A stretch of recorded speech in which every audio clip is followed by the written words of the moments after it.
안녕하세요, 빅설입니다. 구독과 좋아요, 알림 설정은 빅설의 큰 힘이 됩니다.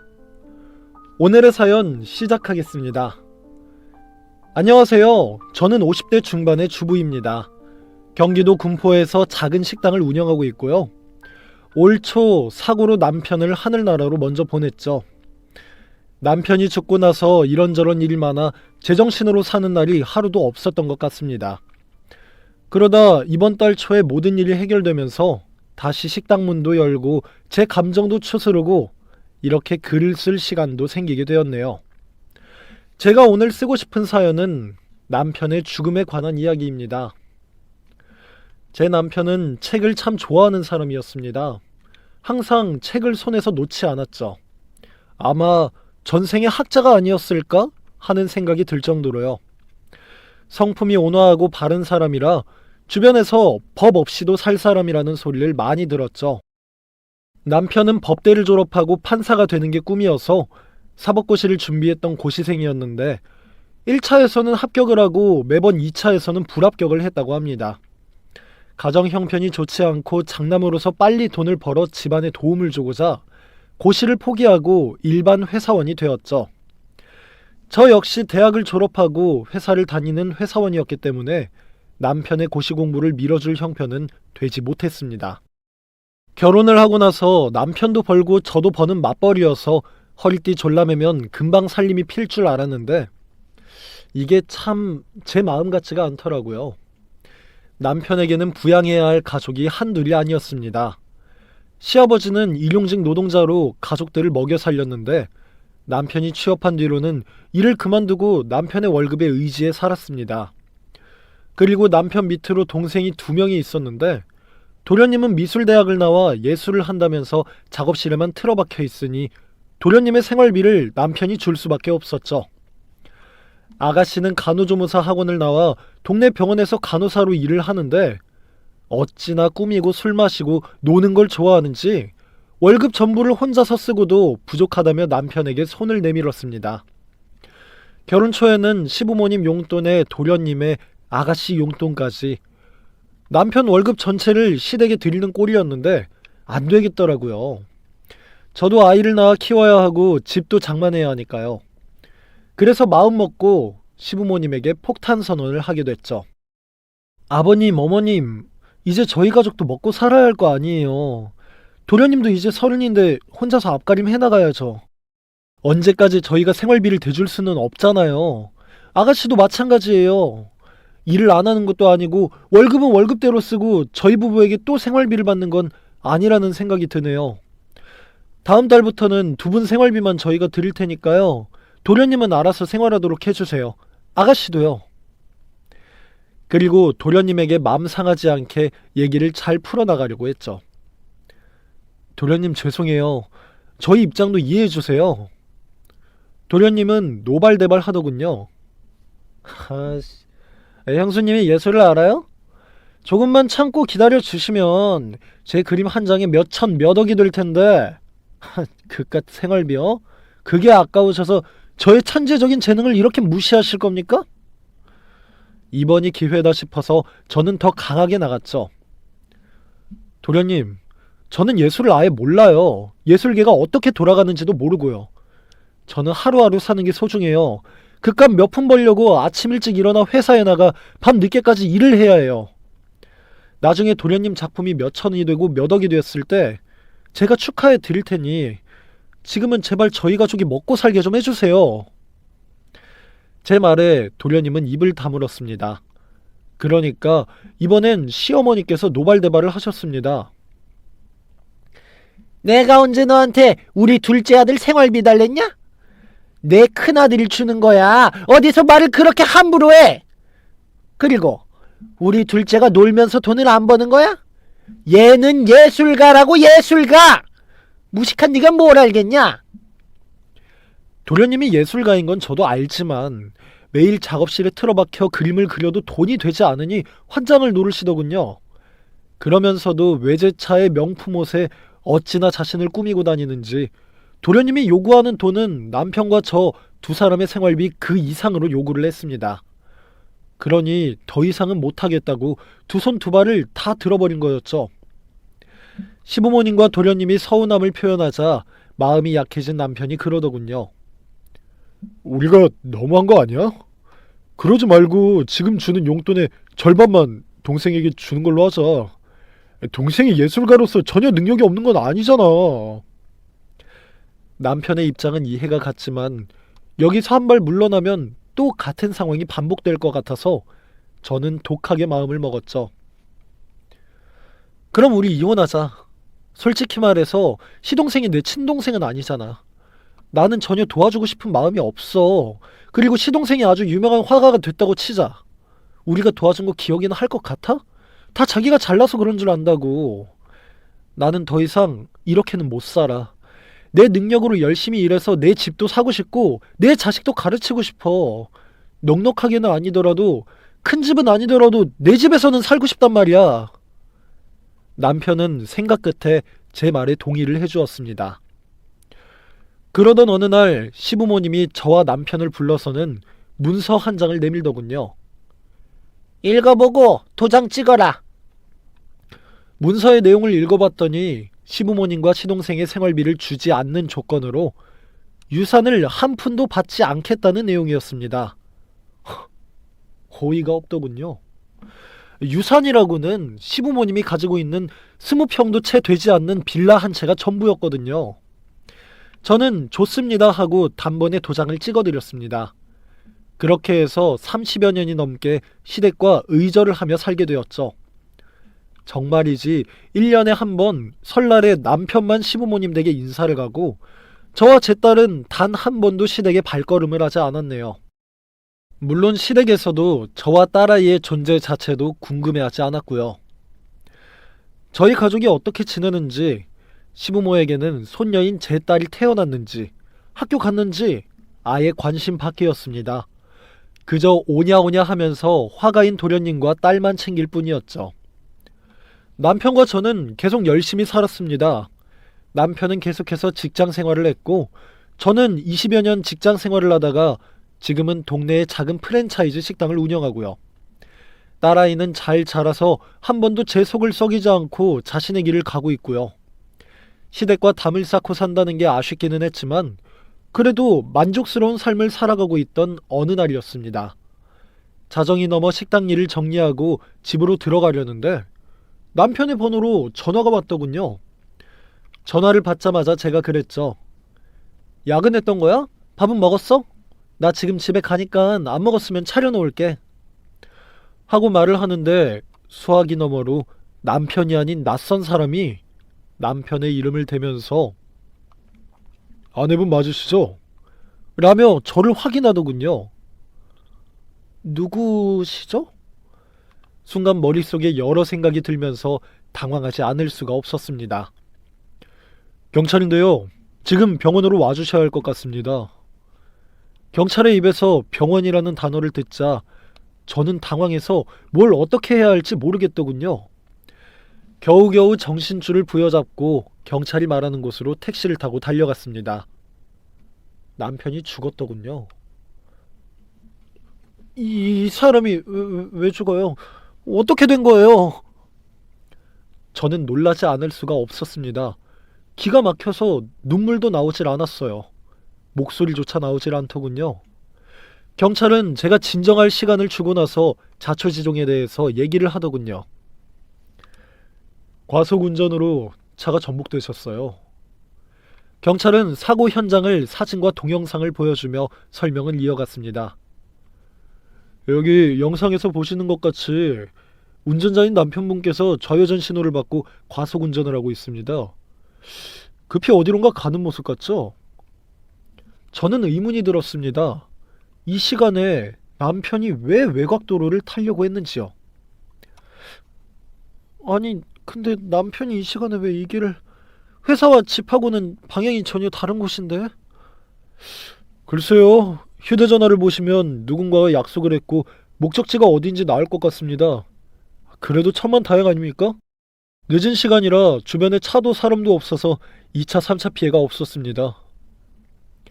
경찰은 사고의 원인을 운전자의 운전 미숙으로 결론을 내리고 빠르게 사건을 마무리하려고 하더군요. 저는 지방 발령을 받아 부산에서 근무 중인 딸에게 전화를 걸어 이 소식을 전했습니다. 딸은 바로 집으로 달려와 저와 함께 남편의 장례를 준비했죠. 남편의 부고에 장례식장으로 한 걸음에 달려와준 지인들을 보고 남편이 얼마나 삶을 잘 살았는지 알 수 있었습니다. 지인들은 남편의 죽음을 안타까워했습니다. 책 읽는 걸 좋아하고 판사가 꿈이었던 남편. 시댁과 시동생의 생활비를 대느라 일찍 생활전선에 뛰어들었던 남편. 남편의 죽음을 슬퍼해주는 지인들이 많이 와서 마지막 떠나는 길이 무겁지 않을 거라는 생각이 들더군요. 딸은 하늘나라로 떠난 아빠를 그리워하며 많이 슬퍼했습니다. 그리고 이튿날 한숨도 자지 않던 딸이 남편의 죽음에 이상한 점이 있다며 저에게 그러더군요. 엄마, 좀 이상하지 않아? 아빠가 운전 미숙으로 사고가 났다는 게 믿어지지가 않아. 평소 아빠의 운전 습관이라면 신호가 바뀐다고 해서 그렇게 급하게 좌회전을 하지 않을 텐데. 그리고 대체 그 시간에 어딜 간 걸까? 뭔가 이상해. 많이 이상해. 딸이 얘기하기 전부터 저 역시 찜찜함이 계속해서 남아있던 터였습니다.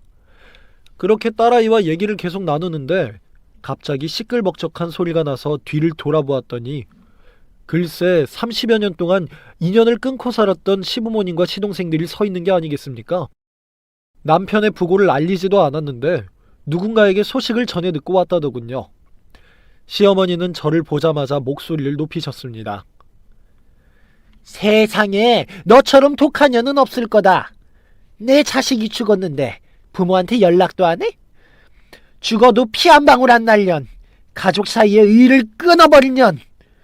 네 년이 먼저 죽었어야 하는데 왜 내 아들이 먼저 가? 왜? 하면서 저를 향해 폭언을 쏟아내셨습니다. 그러고는 남편의 영정사진 앞으로 가서 펑펑 울면서 대성통곡을 하시더군요. 아이고 불쌍한 내 자식. 하늘도 무심하지. 차라리 늙은 어미를 데려가지. 살날이 구말리 같은 내 자식을 데려가면 어떡합니까? 아이고 내 팔자야. 아이고 내 팔자야. 시아버지도 가만히 있지 않았습니다. 영정사진을 가져다가 자신의 품에 품으며 미안하다. 예비가 미안하다. 너를 더 아껴줘야 했는데 못난 아버지가 미안하구나. 시댁 식구들은 장례식장에 오기 전에 상황을 짠 사람들처럼 척척 순서에 따라 울분을 토해냈습니다. 다음은 도련님이, 다음은 아가씨가 울며불며 남편의 죽음을 애도했습니다. 이를 보던 지인들이 이들의 목소리에 눈물을 훔치더군요. 이런 연극을 보며 속고 있는 사람들에게 들으라는 식으로 저는 한마디를 해버렸죠. 그러게 평소에 아들 대접 좀 해주고 챙겨주시지 그러셨어요. 죽고 나서 이게 무슨 쇼예요. 뭐라고? 뼈 있는 제 말이 걸렸던지 시어머니께서는 두 눈을 부릅뜨고 저를 향해 걸어오시더군요.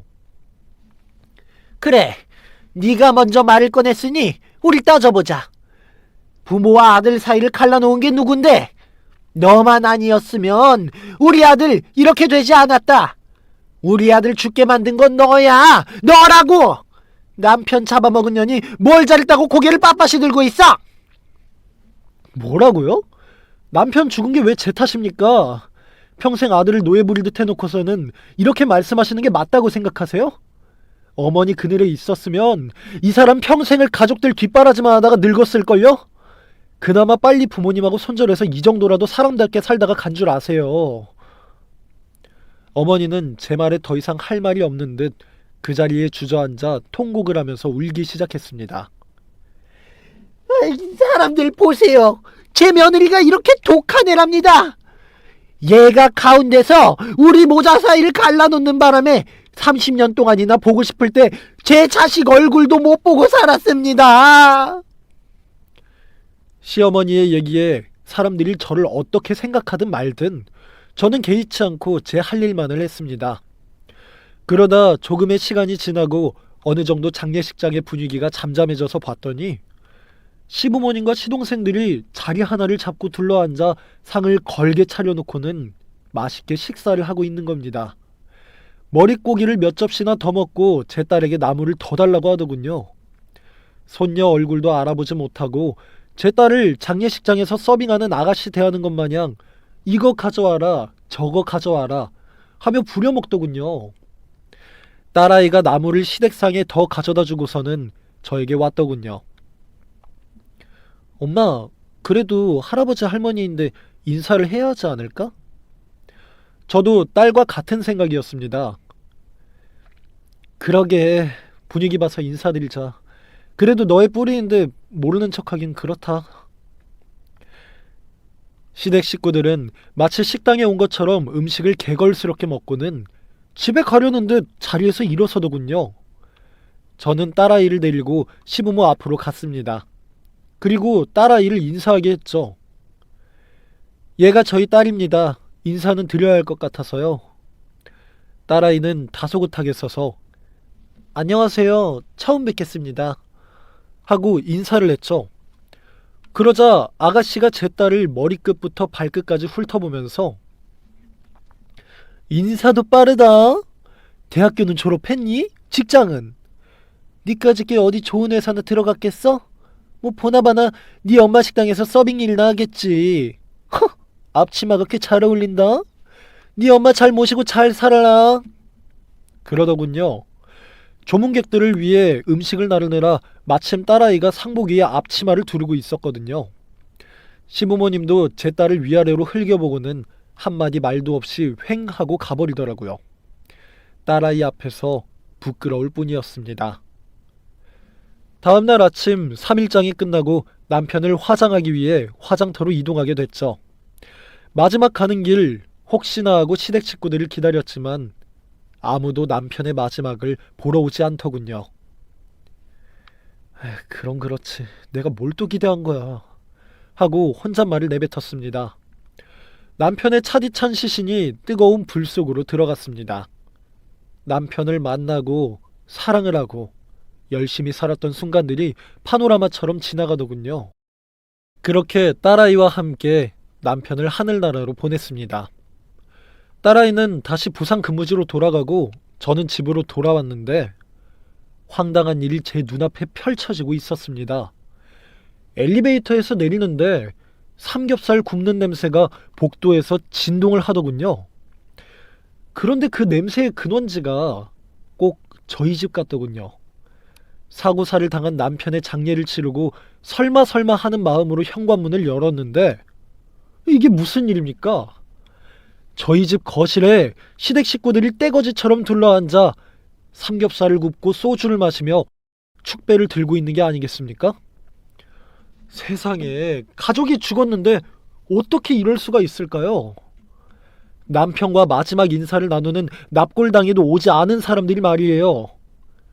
이 상황이 꿈인지 현실인지 분간이 되지 않아서 한동안 멍하게 서 있는데 생각해보니 이 사람들이 대체 어떻게 내 집에 들어왔을까 궁금증이 생기더군요. 여길 어떻게 들어오신 거예요?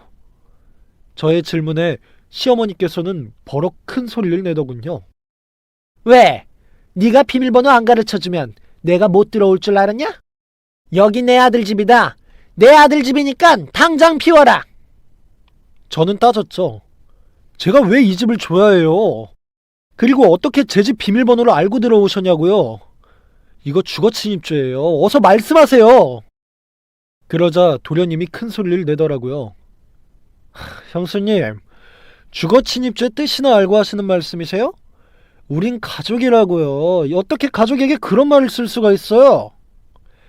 남편 상을 치르느라 며칠을 굶고 잠도 못 자고 힘이 없어 겨우 버티고 서 있는데 그런 저에게 아가씨가 그러더군요. 언니, 기분 나쁘겠지만 알아두셔야 할 게 있어요.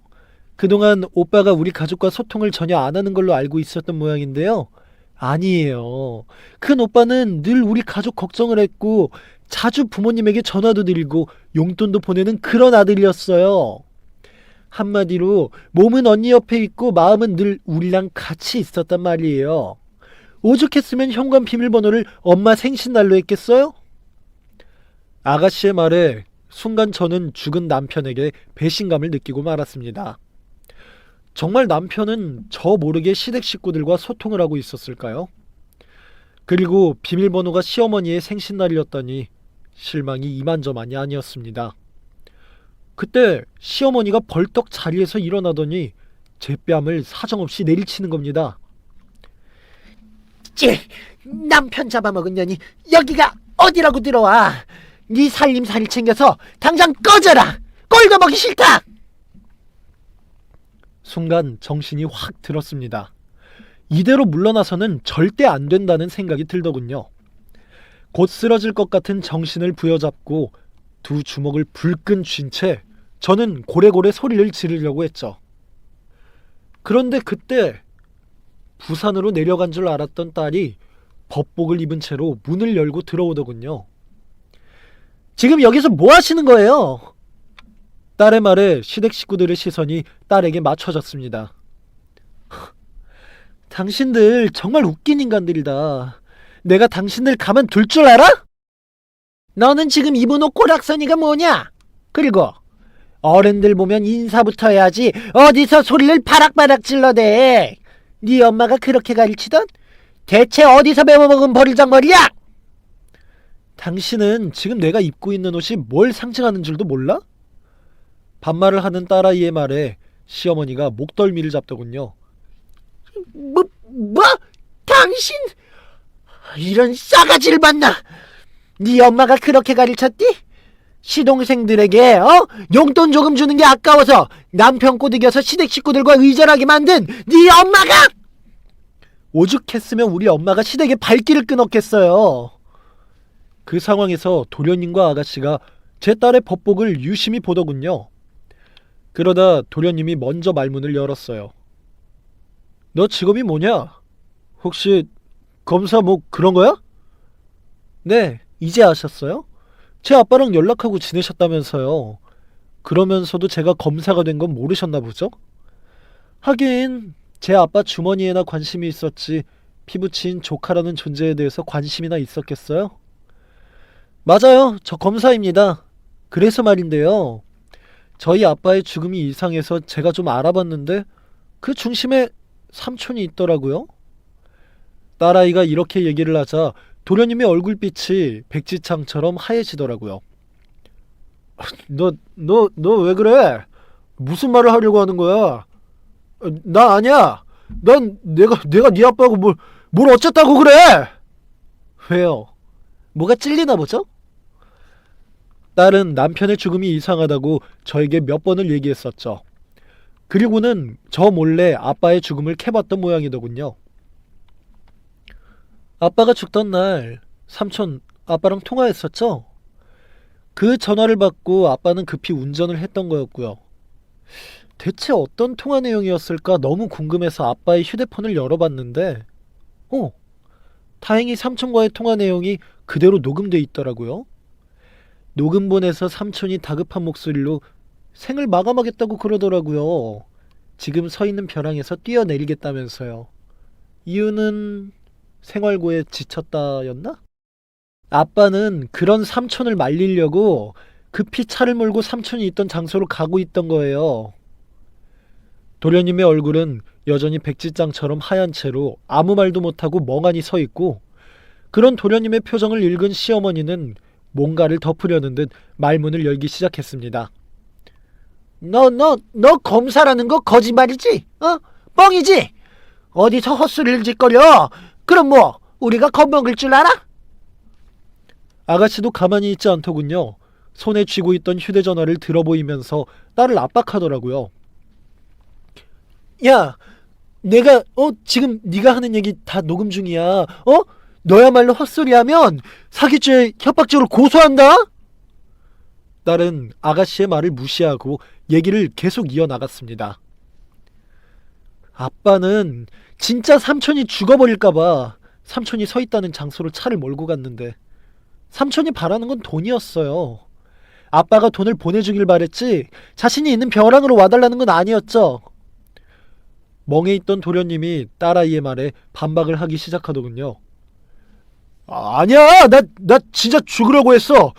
그 벼랑에 서 있었다고, 정말이야. 아니요. 삼촌은 그 시간에 술집에서 술 마시고 있었어요. 증거 있어? 검사들 보면 증거들 좋아하더만. 네, 있어요. 삼촌이 식당에서 술을 마시고 있는 모습이 CCTV에 정확하게 찍혀 있어요. 삼촌이 서 있다는 그 벼랑 끝은 인터넷에서 다운로드 받은 이미지 사진이었고요. 도련님은 그제야 눈동자가 흔들리면서 고개를 떨구더군요. 삼촌이 세상을 떠날 거라고 했고 아빠는 그런 삼촌을 말리러 가려다가 변을 당한 거였어요. 시부모님도 아가씨도 이 부분은 모르는 것 같았습니다. 더 이상 어떤 말도 하지 못하더군요. 딸아이가 소형 녹음기를 틀었습니다. 그 안에서는 도련님의 육성이 흘러나오더군요. 형이 돈 좀 줘. 돈 주면 나 안 죽을게. 이 말을 듣는 순간 어이가 없더군요. 도련님은 또 형에게 돈을 달라고 요구했고 형이 돈을 주지 않겠다고 하자 죽어버리겠다며 협박을 했던 거였습니다. 술집에 앉아 돈을 달라고 쇼를 하는 것도 모르고 정말로 동생이 생을 마감할까봐 남편은 하던 일을 멈추고 안타까운 마음에 급하게 차를 몰았던 거였습니다. 그러다 급하게 좌회전을 하다가 차가 전복되어 명을 달리하게 되었고요. 얼굴 표정으로 봐서 도련님이 사실을 인정하는 듯한 분위기가 되자 시어머니께서 화를 버럭 내시더라고요. 너 지금 뭐 하는 거야? 검사가 아니라 너 소설 쓰니? 소설가야? 어디서 되지도 않는 말을 짓거려? 이제 그만하고 당장 이 집에서 나가라. 이 집은 내 아들이 고생해서 산 집이니 부모에게도 지분이 있는 거다. 딸아이는 당차게 계속해서 시댁 식구들을 물고 늘어졌습니다. 어쩜 그렇게들 뻔뻔하세요. 자식이 죽었고 형이 죽었고 오빠가 죽었어요. 그런데 이 집에 와서 이렇게 술판을 벌여야겠어요? 축배를 드려야겠냐고요? 당신들은 인간도 아니야. 네가 아직 어린가 보다. 그래, 아빠 일은 슬픔이 크겠지. 하지만 산 사람은 살아야지 않겠어? 그래서 남의 집에 와서 현관 비밀번호를 눌러보셨어요. 그러다가 우연찮게 할머니 생신을 눌렀는데 현관문이 띠링 열렸죠? 보세요. 아빠는 할머니 생신날을 잊어버릴까봐 현관문 비밀번호로 저장을 해두고 매일 기억하셨어요. 그리고 새해 첫날이면 부모님을 찾아가 꼭 인사를 드렸고요. 자식은 이렇게 부모를 생각했는데 부모는 이게 뭐예요? 마지막 자식이 떠나는 길에 와서 함께하지는 못할 망정 집에 와서 고기를 굽고 아들 집이니 지분이 있다며 내놓으라고 해야겠냐고요. 딸아이의 말을 듣고 보니 황당하더군요. 저는 도련님 앞에 다가서서 도련님의 멱살을 잡았습니다. 대체 넌 뭐야? 뭔데 우리 남편을 평생 힘들게?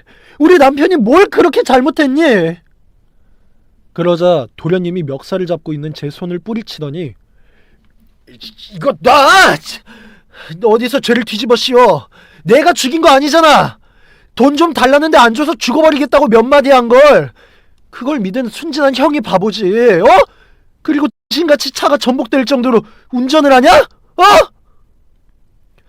끝까지 반성을 하지 못하는 도련님에게 딸아이가 울면서 얘기하더군요. 미안합니다. 죄송합니다. 그 한마디가 그렇게 어려우세요? 당신은 간접살인을 했어. 직접 살인한 것만 살인이 아니라고. 간접살인도 살인이라고요. 당신은 평생 죄책감 속에서 살아야 돼. 당신이 뭘 잘못했는지 죽을 때까지 반성하면서 그 악몽 속에서 살라고. 딸아이의 말에 도련님은 고개를 푹 숙였습니다. 분위기가 숙연해지는데 시어머니께서 큰 소리로 그러더군요. 이럴수록 우리가 냉정해지자. 아무튼 이 집은 우리 거다. 보아하니 네 딸내미가 검사라니까 돈도 많이 벌겠네. 그리고 네가 운영하는 식당도 제법 잘 된다면서. 그러니 무슨 미련이 있겠니? 이 집은 우리 다오. 우리 네 식구는 아직도 집도 없어. 반전세 살고 있다. 아직도 뭘 잘못했는지 모르고 자기 입속만 챙기는 시어머니를 보니 헛웃음이 나오더라고요. 어머니, 지금 그걸 말이라고 하세요? 어머니, 아들이 죽었어요. 슬프지 않으세요? 제발 애도 기간 좀 갖자고요. 제 두 눈에서 눈물이 뚝뚝 흘러내렸습니다. 그때 그 상황을 지켜보던 시아버지가 갑자기 자리에서 일어나더니 저에게 그러더군요. 미안하구나. 내가 이 두 아이들을 잘못 가르쳤다. 자립할 수 있도록 내가 가르쳐야 했는데 미안하구나. 여보, 그리고 얘들아, 집에 가자. 이건 아닌 것 같다. 다시는 여기 오지 말자. 그러자 철없는 아가씨가 아빠, 안 돼. 나 용돈 없단 말이야. 그리고 더 이상 병원 나가서 일하기 싫다고.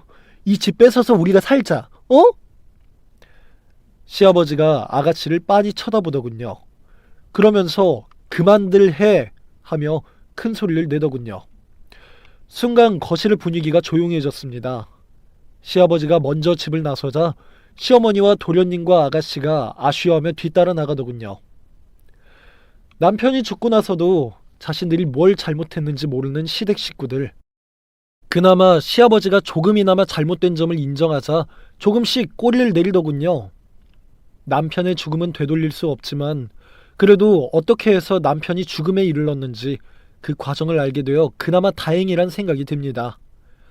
도련님의 거짓말로 남편이 차를 몰고 간 건 사실이지만 이건 죄가 성립될 수 없어서 처벌을 할 수는 없다더군요. 이 일을 계기로 도련님도 이제는 경제적으로 자립을 해서 제 인생을 살았으면 하는 바람입니다. 아가씨 역시 하던 간호조무사 일을 하면서 노동의 땀방울이 얼마나 귀한 것인지, 그리고 사치보다는 저축하며 알뜰하게 사는 것이 얼마나 큰 의미가 있는지 깨달았으면 좋겠습니다. 시어머니는 그 뒤로도 몇 차례 저를 찾아와 돈을 요구했지만 저는 그때마다 무시를 해버렸습니다. 그리고 한 가지 제안을 했죠. 어머니, 그렇게 돈이 필요하시면 저희 가게에서 일을 해보실래요? 주방에서 1시간 일을 해도 홀에서 서빙 일 1시간 해도 시급 9,500원을 드릴게요. 2시간 하면 19,000원이고 하루 6시간만 해도 얼추 일당이 5만원이 넘어가는데 어떠세요? 저랑 같이 일하지 않을래요? 남편 죽고 네가 사람 되나 했다. 그런데 뭐가 어쩌고 어째? 네 밑에 들어와서 설거지를 하고 밥을 나르려고 됐다 그래. 내가 빌어먹는 한이 있어도 다시는 네 앞에 안 나타나마 하면서 자존심을 지키더군요. 그 후 지금까지 3달이 지났는데 시어머니는 제 앞에 아직 얼굴을 보이지 않고 있습니다. 어떻게 살고 계시는지 궁금하기는 하지만 제가 먼저 연락을 하지는 않으려고요. 그랬다가는 저에게 또 손을 내밀 테니까요. 이런 사연으로 급작스럽게 남편을 잃고 저 역시 한동안 정신이 나간 상태였는데 지금은 많이 좋아져서 식당 문도 열고 다시 일상으로 돌아왔답니다. 하늘나라에 있는 여보, 잘 지내고 있죠? 딸아이와 저도 잘 지내고 있어요. 당신이 힘들게 번 돈으로 마련한 집도 그대로 제가 살고 있어요. 저와 딸아이 걱정은 하지 말고 그곳에서 당신 좋아하는 책들 읽으면서 잘 지내세요. 많은 시간 지나고 우리 다시 만나요. 사랑해요. 이번 사연은 여기까지입니다. 함께 읽어주셔서 감사합니다.